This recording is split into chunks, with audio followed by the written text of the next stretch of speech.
welcome back to another Genshin Impact blind gameplay part 67. I'm Robot GZ. Last time I continued to do main quests, and I finished that main quest and started another main quest, and I fought some enemies, and I did a dungeon, and talked to a lot of NPCs. So let's continue.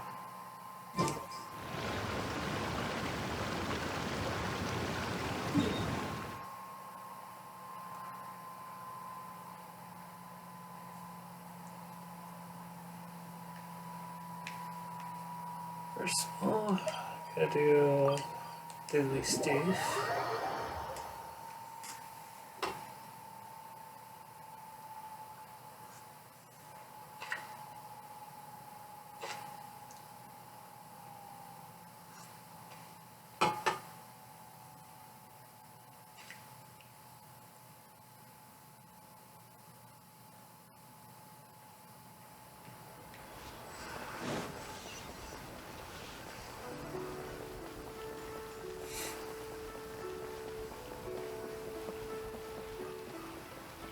Ad Astra.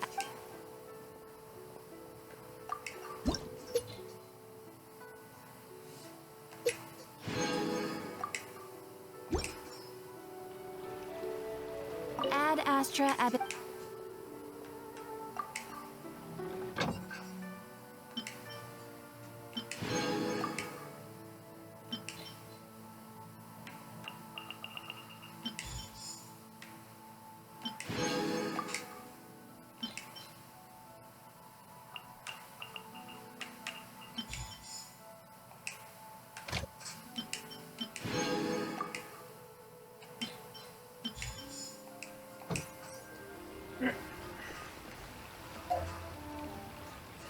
Let's see what that is all about.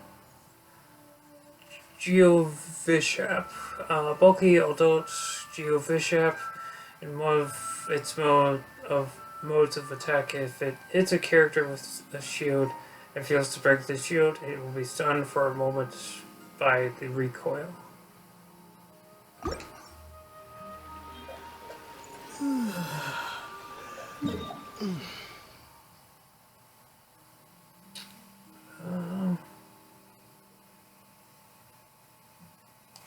I'll run there. It's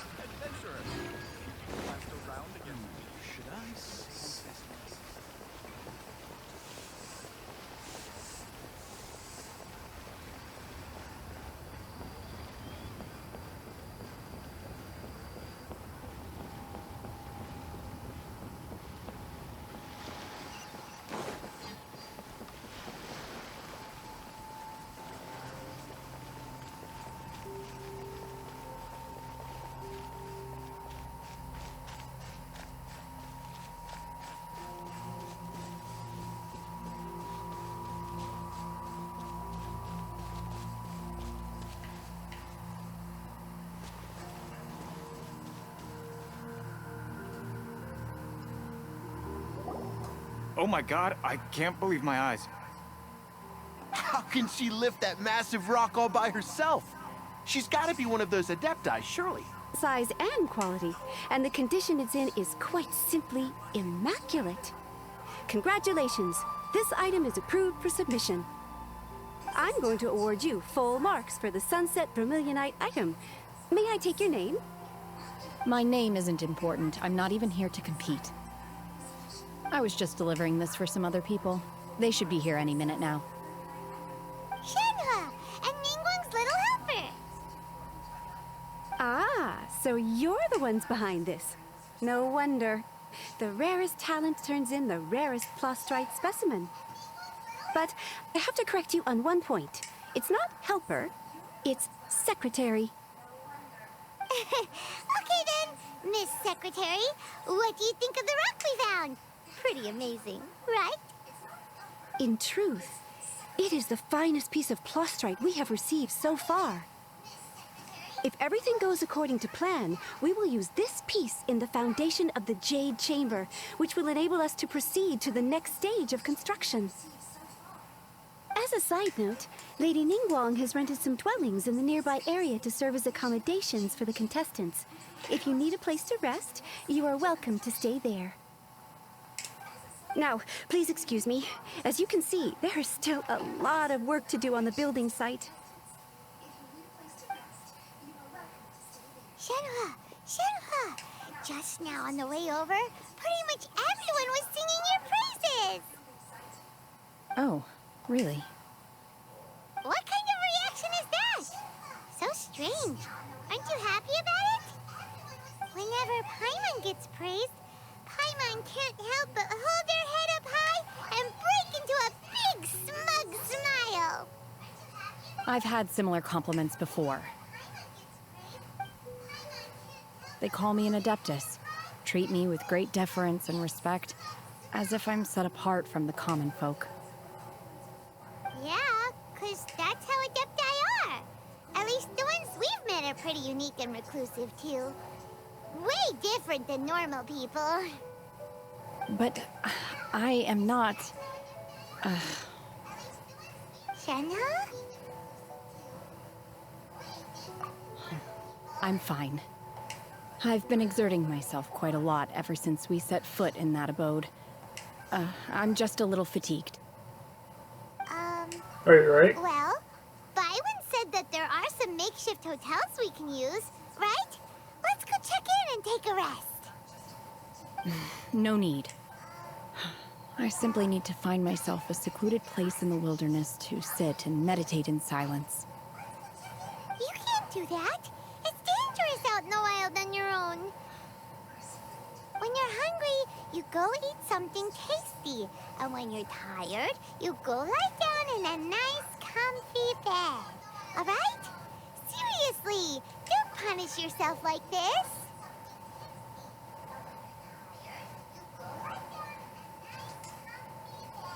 Okay. If you insist. Great! Now we're talking. Let's head to our hotel. Paimon is right.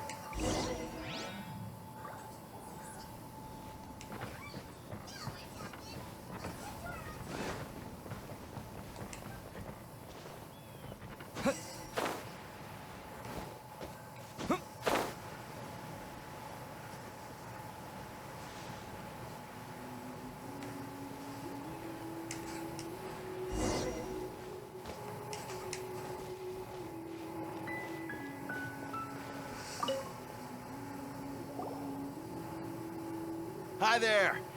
Checking in, are we? You're just in time. We only have 2 rooms left. Since this was chosen as the building site for the new Jade Chamber, we've had a constant stream of people in this area. And not just workers either. Visitors, business people, tea sellers, all sorts. So, business is booming for me today. Very few vacancies. You're lucky you got here when you did. Great! One of your rooms is still being cleaned.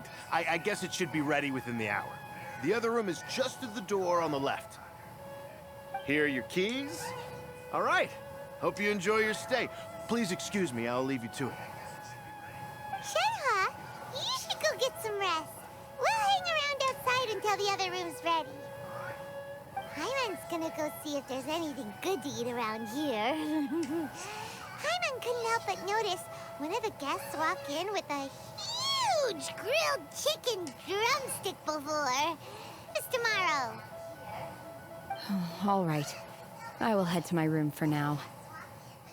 If you need anything, don't hesitate to disturb me. I'm a light sleeper. I will hear if you knock on the door.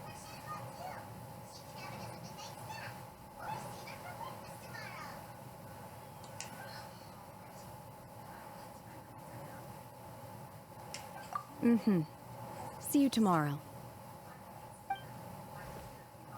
Hey, isn't that Claveratina? Have a good rest. What's she doing here? I'm sorry if I pronounced your name wrong. Shenhei.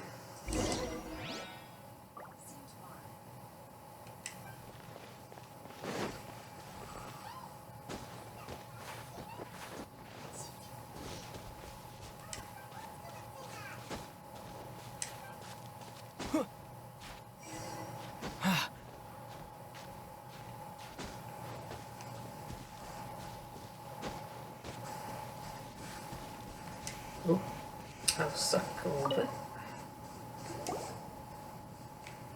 One trusts you have met Shen He. So, are you getting along quite well? So far, so good. Yeah. So, you know Shenhua too, Cloud Retainer? Naturally. Save for Ganyu, who spends the majority of her time in Liyue Harbor. All the Adepti living today are acquainted with Shen He to some degree. Cool. So, what's her Adeptus name anyway? Calling her Shenhua feels kind of friendly, but also kind of disrespectful. So Paimon's thinking maybe it'd be better if we called her by her Adeptus name instead. Her Adeptus name? Why, pray tell, would Shen He have an Adeptus name? Don't all Adepti have a special title they go by? On this latter point, you are correct. However, Shen He is human. Oh, right. Wait, what? Paimon neither! This is a real surprise! Do you mean to say that she presents differently from ordinary human beings? Well, to start with, her problem-solving Everyone methods guess. are extremely direct. Ah, yes. She was like this all those years ago when one first met her. In this respect, she has not changed. One first found Shenhe by chance in a cave. One was passing by and sensed the presence of a god's remains. Being of an ever-vigilant disposition, one entered immediately to inspect the scene. Inside was Shenhe, then aged around 6 years old. In her hand, she held a dagger with which she was confronting a monster that was the god's remains incarnate. That sounds so dangerous. When one arrived, she had already been locked in confrontation with this monster for survival, but not so her. That she was able to endure such terrible danger was due not only to her strong willpower, but also to the bloodlust and homicidal instinct with which she was born. One dealt with the monster, yet she still refused to lower her guard. She even pointed her dagger in one's direction and remained ready to strike. Only after she was satisfied that one had no intention to cause her harm did she finally relent. She then passed out without uttering a single word. In other words, if you hadn't passed by that day, Shenhua might have... Not necessarily. Upon one's arrival, one could sense that the god's wrath was gradually receding. Even had the stalemate continued, one suspects that Shen He may have still emerged the victor of the confrontation. That's still so dangerous, though. Why was a tiny little kid battling against the wrath of a god in the first place?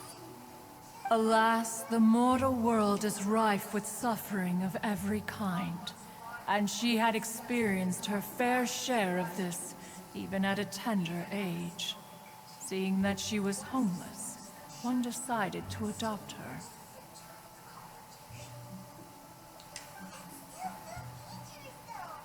Indeed, it is one to whom she refers. Shen He has an extraordinary constitution, making her well adapted to practicing the Adepti arts. All the Adepti cherished her talents, and so we were willing to train her.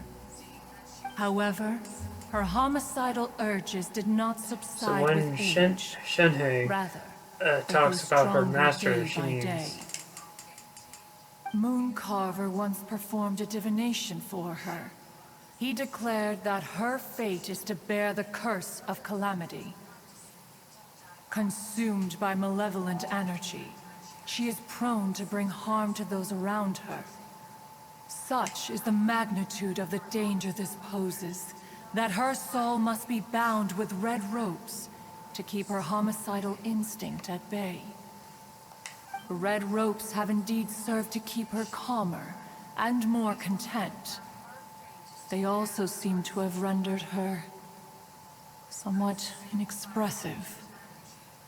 Perhaps the red ropes are so powerful that they have suppressed some of her other emotions as well.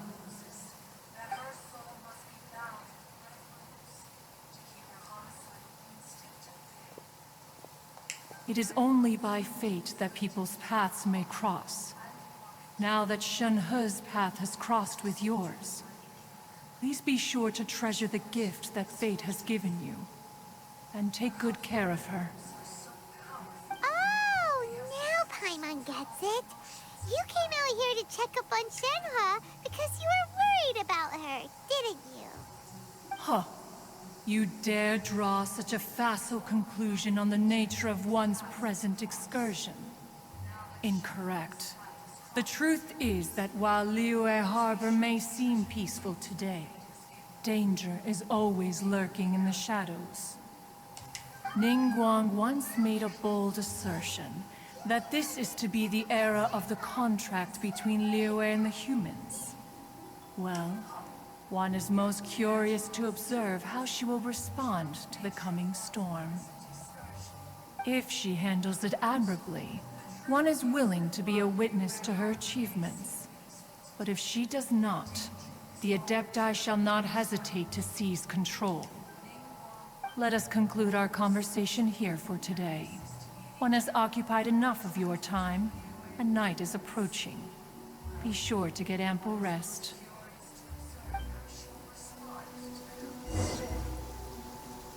So, Shenhe isn't an Adeptus after all. She just grew up around the Adepti.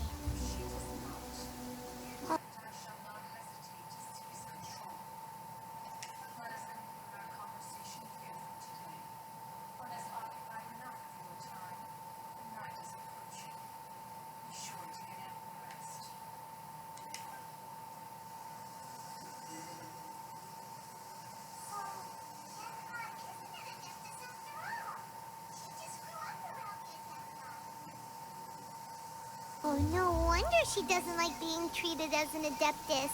Having everyone falling over themselves to show their respect all the time must be kind of hard to deal with.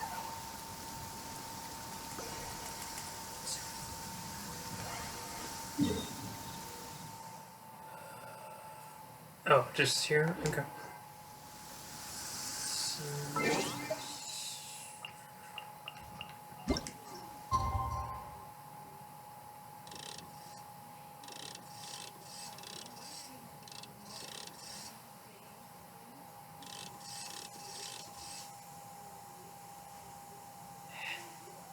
Yeah.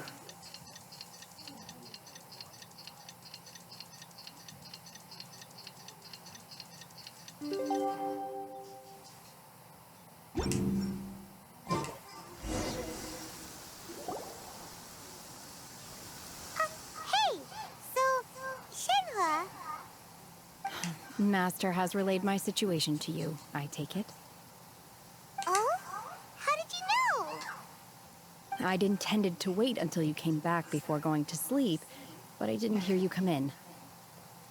I was worried that something may have happened to you, so I went outside to check and caught sight of my master. On top of this, you have been acting very strangely around me this morning, causing me to suspect that my master must have told you everything about me. After all, Master is very talkative. Sorry, Shenhe. Paimon had you down as an Adeptus this whole time, but it turns out Paimon was wrong. It's okay. I don't mind. The fault is mine for not explaining everything to you sooner, because in my experience, trying to explain is a futile pursuit. Still, though you mistook me for an Adeptus, you never treated me as distant and unapproachable. Instead, you treated me as you would a friend. For this, I am very grateful indeed. To be fair, we've met our fair share of real Adepti, too. Anyway, now it's settled. From now on, you're our friend. Whether you're an Adeptus or a human isn't the important thing. First and foremost, we're just plain old friends. Got it. Although I don't know quite what it entails in terms of what I have to do. I must say I like the title, Friend, very much indeed. Great! Well, now that we're all rested up, we should start searching for the other 2 items on the list. But before we do that, let's go to the building site and ask Ningguang's little helper how the progress is going. After all, Sunset Vermilionite is so rare. Paimon doubts many competitors will really be able to find any. If it turns out some of them have given up already, we'll be able to take things a little more slowly. Oh, and another thing. We bought some grilled chicken drumsticks on the way back last night. There was a place just outside. Here's one for you, Shenhua. Try it! They're so good. I concur. It has a rich flavor, far more agreeable than those I've cooked for myself in the wilderness in the past.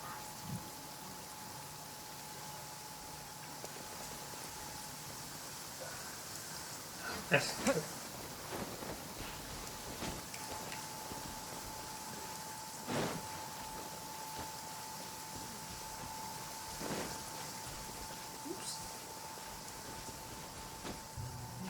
No, don't. No.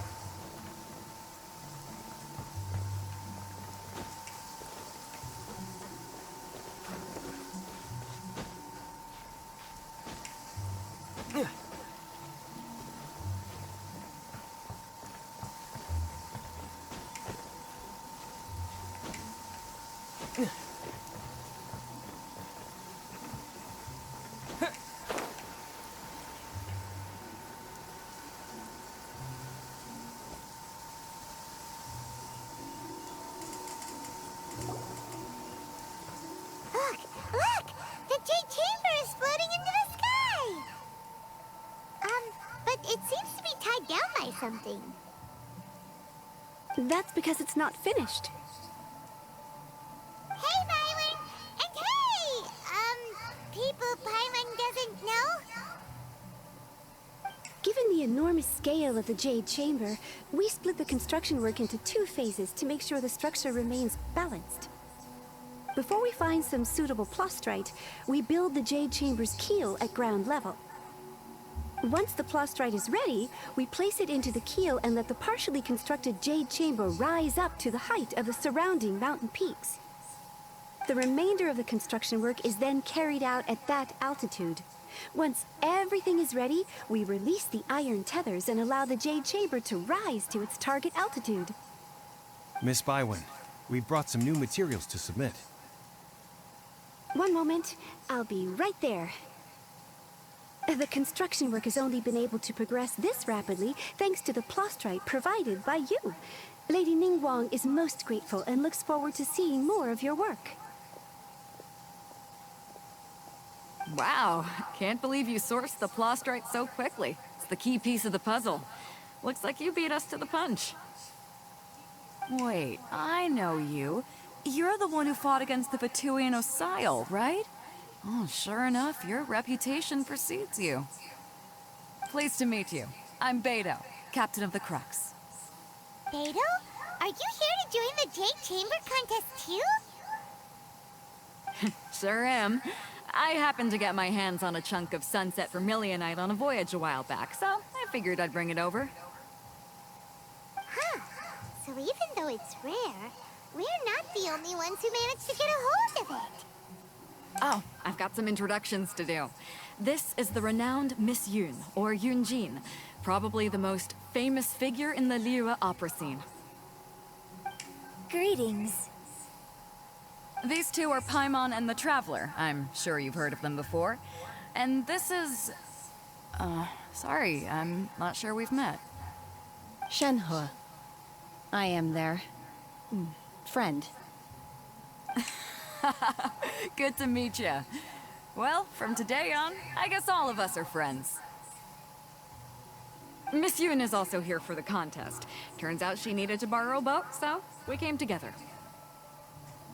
It's an honor to finally meet you both. I've heard much about you.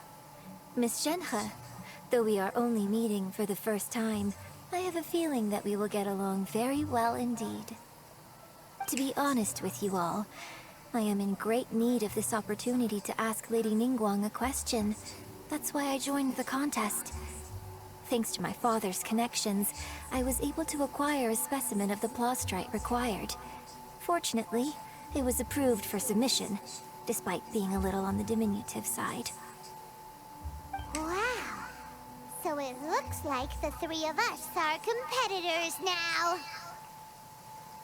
Excuse me for prying, Miss Shenhe, but are you competing as well? No, I don't have any questions for Ningguang. I just wanted to help him win. In that case, I have a proposal to make. Lady Ningguang said that the first 3 contestants to procure all 3 materials will be awarded the chance to ask a question. Well, there are 3 teams here. We can split the prize between us. Instead of competing against each other, we could work together to secure the top 3 places between us. What do you think? Sounds great, but how does that change things exactly? All 3 of us managed to get our hands on it. The 2 remaining items aren't quite so rare, so as long as one of us finds a way to source it, the other 2 can hop on the bandwagon.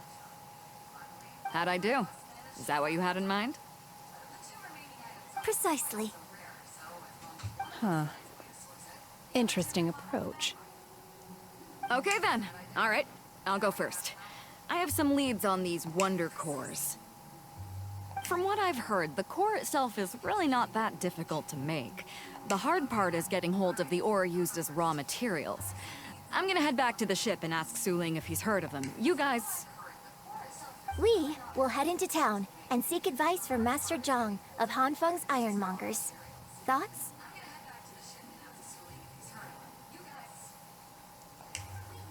Wonderful. We'll split into teams then, and whoever makes progress first brings all of us a step closer to victory. I'm gonna take off. See you later. Sounds good. Let's go. Okay, let's go! By the way, what question are you gonna ask Ningguang Yunjin? I'm looking for a venue to host the performance of our new opera. Lady Ningguang has excellent judgment, so I would like to hear her opinion. Ooh, what's the opera called? Paimon wants to go see it.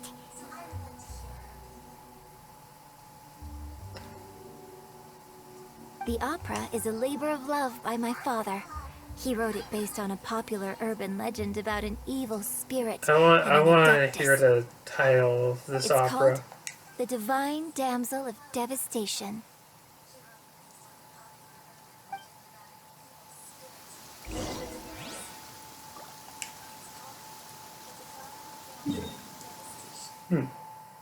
Okay.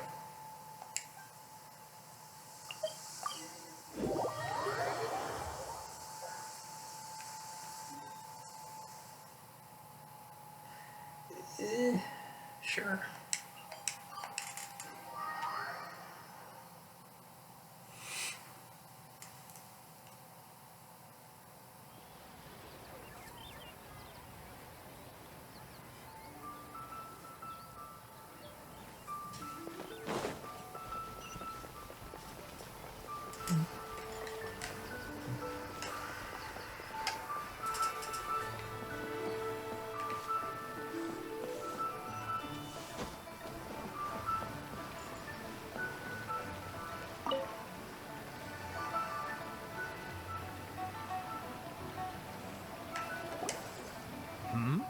Ah, hello.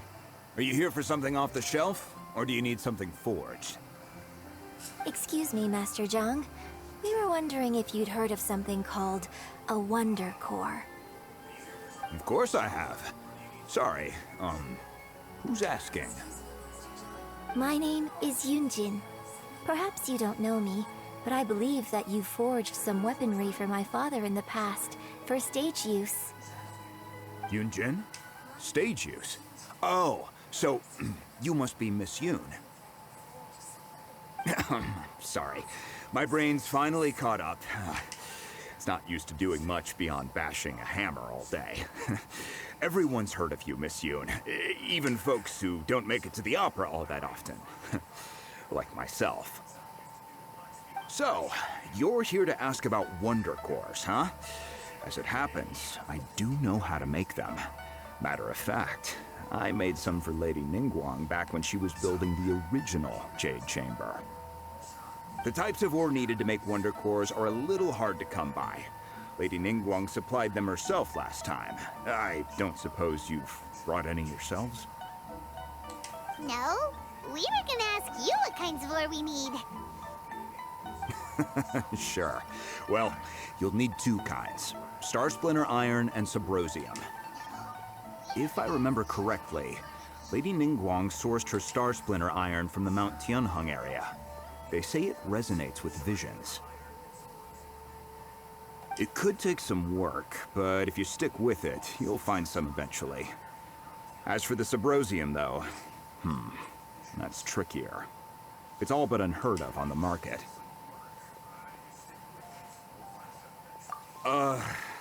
I'm really not sure. Sorry.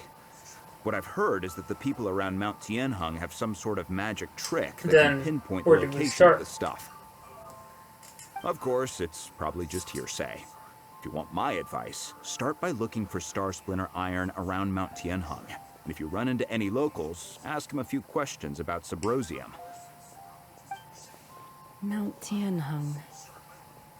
Interestingly enough, the story of the divine damsel of devastation also takes place on that mountain.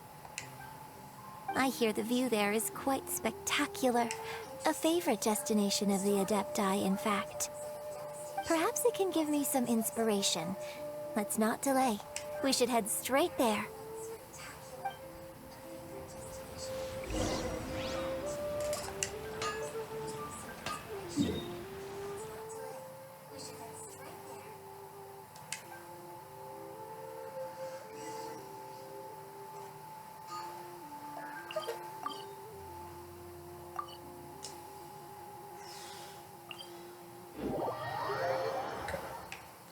So, let's go ahead and unlock that checkpoint. If there's like not a cutscene that happens immediately,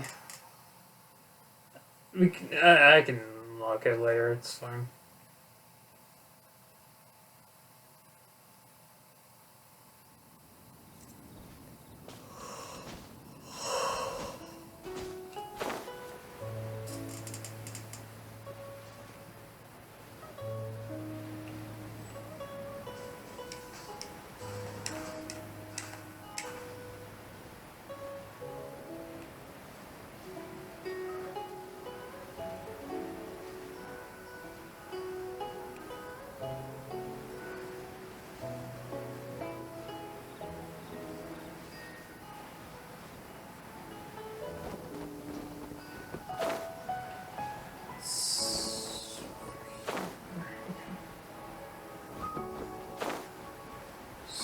Drop in here.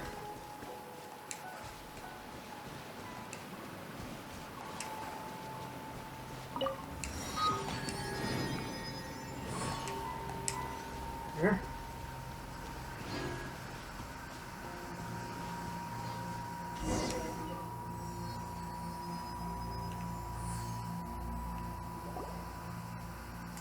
I came to Mount Tianheng once with my father as a child. I remember it being such a long climb that I could barely feel my legs by the time we reached the top. Oh, this is quite a trip down memory lane for me. Look at these majestic, towering peaks and the gently flowing streams. It's like setting foot in paradise. No wonder the legend of the divine damsel of devastation is said to have taken place here. Adepti wander oft, where mortals seldom stride. Indeed, this looks like a place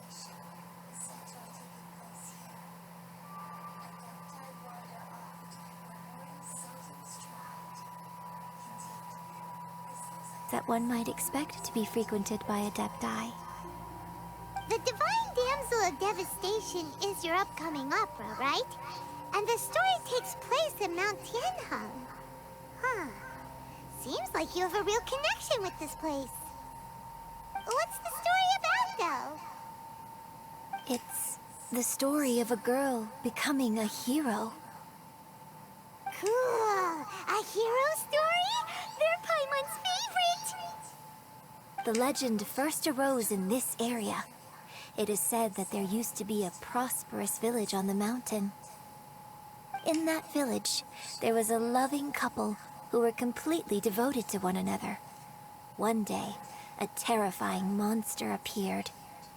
The wife was out collecting herbs and was captured by the monster.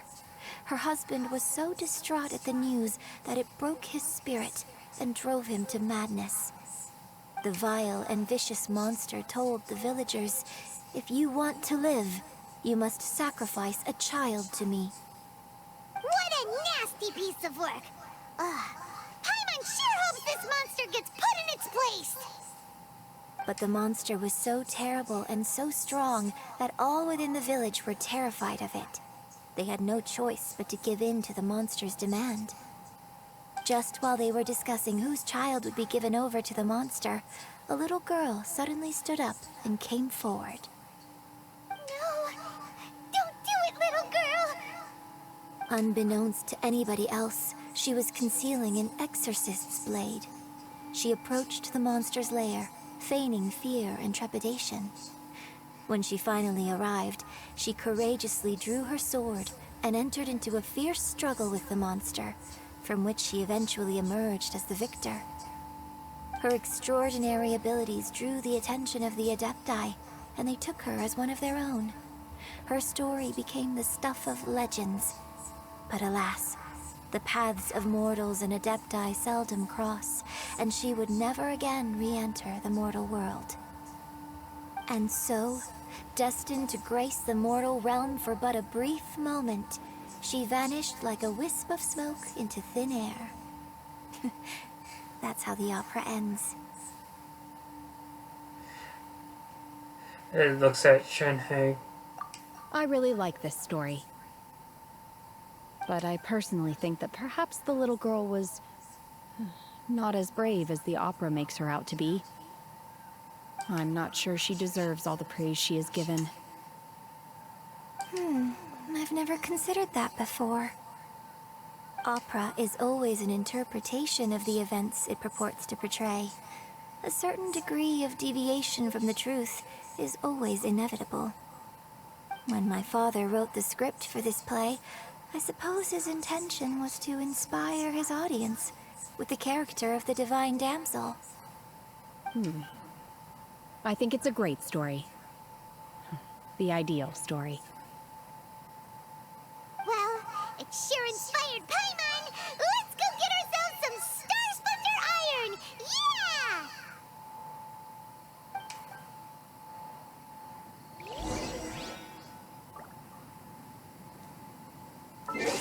Alright, that is going to be it for now, so tune in next time to Genshin Impact Blind Gameplay Part 68. This is RoboRTC signing off. Bye.